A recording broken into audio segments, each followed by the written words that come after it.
rancangan undang-undang perubahan atas undang-undang ASN antara lain sebagai berikut. 1. Pengangkatan tenaga honorer.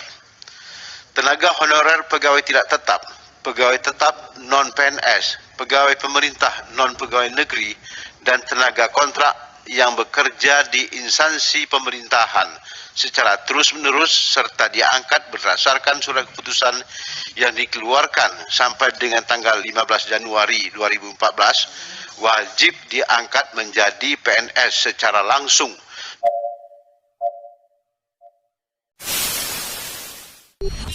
Assalamualaikum warahmatullahi wabarakatuh. Welcome back to my channel.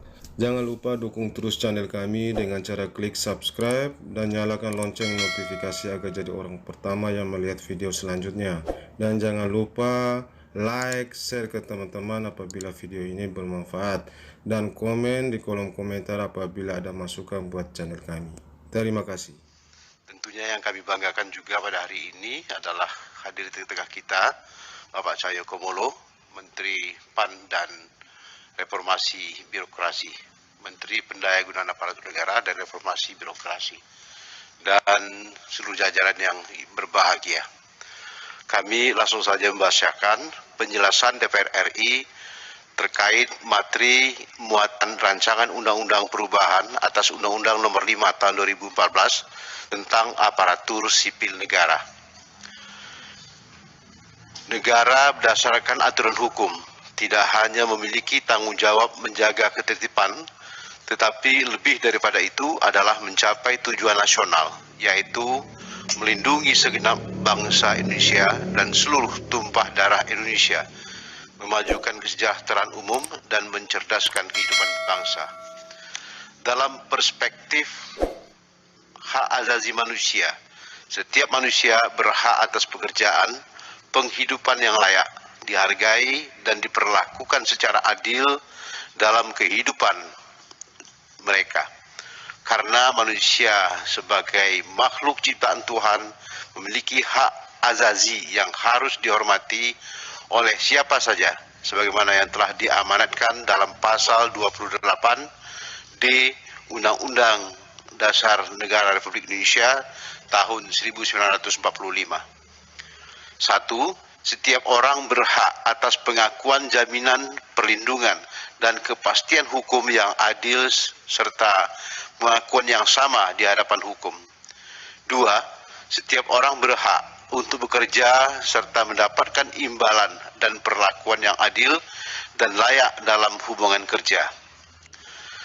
Ketentuan pasal 28D Undang-Undang Dasar tahun 1945 tersebut berkesesuaian dengan tujuan negara hukum dalam rangka pelaksanaan cita-cita bangsa dan mewujudkan tujuan negara sebagaimana tercantum dalam pembukaan Undang-Undang Dasar Negara Republik Indonesia tahun 1945.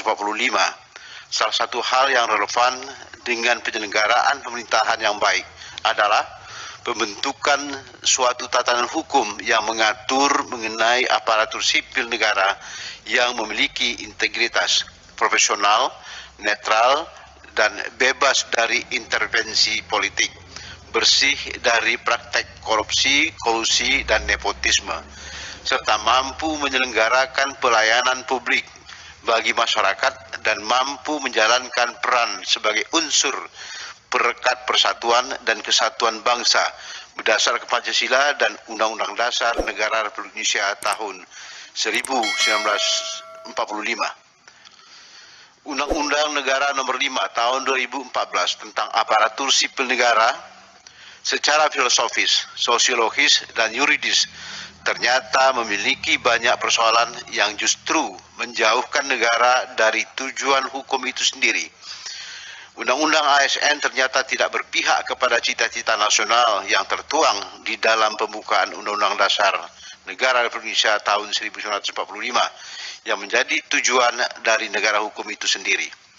Undang-Undang ASN telah melakukan perubahan mendasar dalam pengaturan tentang pegawai aparatur sipil negara yang selanjutnya disebut pegawai ASN. Beberapa perubahan tersebut antara lain: 1. Pembagian manajemen kepegawaian ASN. Undang-Undang ASN tidak hanya mengenal pegawai pemerintah sebagai pegawai tetap, yaitu PNS, akan tetapi juga mulai memperkenalkan sebuah sistem kepegawaian baru berdasarkan perjanjian kerja waktu tertentu atau kontrak, yaitu PPPK atau P3K. Namun demikian, Undang-Undang ASN sama sekali tidak menjelaskan alasan dan kriteria mengenai pembagian manajemen kepegawaian menjadi manajemen PNS dan PPPK. Seharusnya terdapat pembedaan berdasarkan sifat dan jenis pekerjaan jika dikaitkan dengan pasal 59 ayat 2 Undang-Undang Nomor 13 Tahun 2003 tentang ketenagakerjaan menyatakan bahwa perjanjian kerja untuk waktu tertentu tidak dapat diadakan untuk pekerjaan yang bersifat tetap atau bersifat sementara. Sifat kesementaraan tersebut diperjelas dengan adanya batas waktu bagi pegawai kontrak pasal 59 ayat 4 Undang-Undang Nomor 13 Tahun 2003 tentang ketenagakerjaan.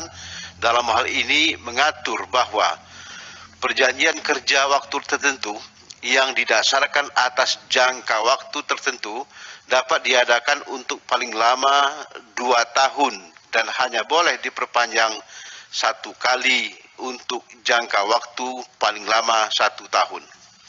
Dengan demikian, seseorang hanya dapat menjadi pegawai kontrak untuk masa keseluruhan paling lama 3 tahun.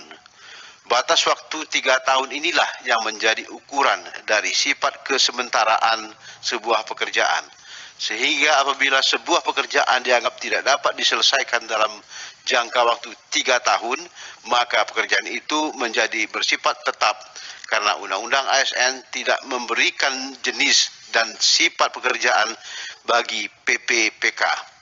Bisa saja seorang dengan status PPPK nantinya menjadi pegawai kontrak, namun untuk pekerjaan yang sebenarnya bersifat tetap, karena sama-sama dapat diterapkan untuk pekerjaan yang sifatnya tetap atau tidak sementara. Maka yang menentukan apakah seorang akan menjadi pegawai PNS atau PPPK tergantung kepada peruntungan mereka. Jika bernasib baik, ia dapat menjadi PNS, sedangkan jika bernasib buruk akan menjadi PPPK. Tentu saja hal demikian bukanlah sebuah sistem yang baik. 2. Hilangnya status hukum bagi tenaga honorer atau pegawai tidak tetap. Perubahan manajemen aparatur sipil negara juga telah mengakibatkan hilangnya status hukum bagi tenaga honorer atau pegawai tidak tetap yang selama ini telah mengabdi kepada pemerintah. Tidak ada satupun kebijakan yang memberikan perlindungan kepada tenaga honorer akibat perubahan manajemen tersebut. Seharusnya diatur di dalam ketentuan peralihan atau overgang bipalgen. Artinya, perubahan sistem kepegawaian menjadi PNS dan PPK pada dasarnya belum mampu memenuhi azas keadilan dan kepastian hukum terhadap PPK bila dibandingkan dengan PNS itu sendiri. Hal itu juga tercermin dari aspirasi beberapa perkumpulan tenaga honorer yang disampaikan secara langsung dalam rapat dengar pendapat umum dengan Komisi 2 DPR RI. 3. Urgensi keberadaan lembaga Komisi Aparatur Sipil Negara.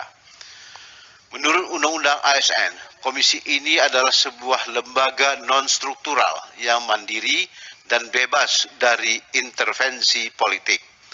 KASN memiliki fungsi untuk melakukan mengawasi terhadap pelaksanaan norma dasar, kode etik, dan kode perilaku ASN, serta penerapan sistem merit dalam manajemen ASN. Persoalannya dari ketentuan mengenai KASN ini terletak pada urgensinya. Penjelasan Undang-Undang ASN sama sekali tidak menjelaskan pentingnya pembentukan lembaga non-struktural dibandingkan misalnya dengan pelaksanaan tugas fungsi dan wewenang pengawasan dan penjatuhan sanksi yang selama ini dijalankan oleh kementerian yang bertugas di bidang pendayagunaan aparatur negara. apabila tugas, fungsi, dan wewenang yang ada selama ini tidak berjalan secara baik, maka solusinya tidaklah serta-merta dengan membangun lembaga baru, melainkan dapat pertama-tama dengan penguatan serta perbaikan kinerja, koordinasi, dan akuntabilitas dari kementerian. Adapun materi muatan rancangan undang-undang perubahan atas undang-undang ASN antara lain sebagai berikut. 1. Pengangkatan tenaga honorer. Tenaga honorer pegawai tidak tetap, pegawai tetap non-PNS, pegawai pemerintah non-pegawai negeri, dan tenaga kontrak yang bekerja di instansi pemerintahan secara terus-menerus serta diangkat berdasarkan surat keputusan yang dikeluarkan sampai dengan tanggal 15 Januari 2014 wajib diangkat menjadi PNS secara langsung dengan memperhatikan batas usia pensiun. Adapun mekanisme pengangkatan tenaga honorer dilaksanakan sebagai berikut. A. Melalui seleksi administrasi berupa verifikasi dan validasi data surat keputusan pengangkatan. B. Memprioritaskan mereka yang memiliki masa kerja paling lama serta bekerja pada bidang fungsional, administratif, dan pelayanan publik. C. Mempertimbangkan masa kerja, gaji, ijazah pendidikan terakhir, dan tunjangan yang diperoleh sebelumnya. D. Tenaga honorer dan sejenisnya diangkat menjadi PNS oleh pemerintah pusat. E. Dalam hal tenaga honorer dan sejenisnya tidak bersedia diangkat menjadi PNS, maka diangkat menjadi pegawai pemerintah dengan perjanjian kerja atau PPPK. 2. Pemberian hak atas jaminan pensiun kepada PPPK. Mengingat bahwa beban kerja PPPK yang sama dengan PNS, maka dalam rancangan undang-undang perubahan atas undang-undang ASN juga dirumuskan pasal yang menyesuaikan hak PPPK dengan hak PNS, yakni hak atas A. Gaji, tunjangan, dan fasilitas. B. Cuti. C. Pengembangan kompetensi. D. Jaminan pensiun dan jaminan hari tua. Dan E. Perlindungan.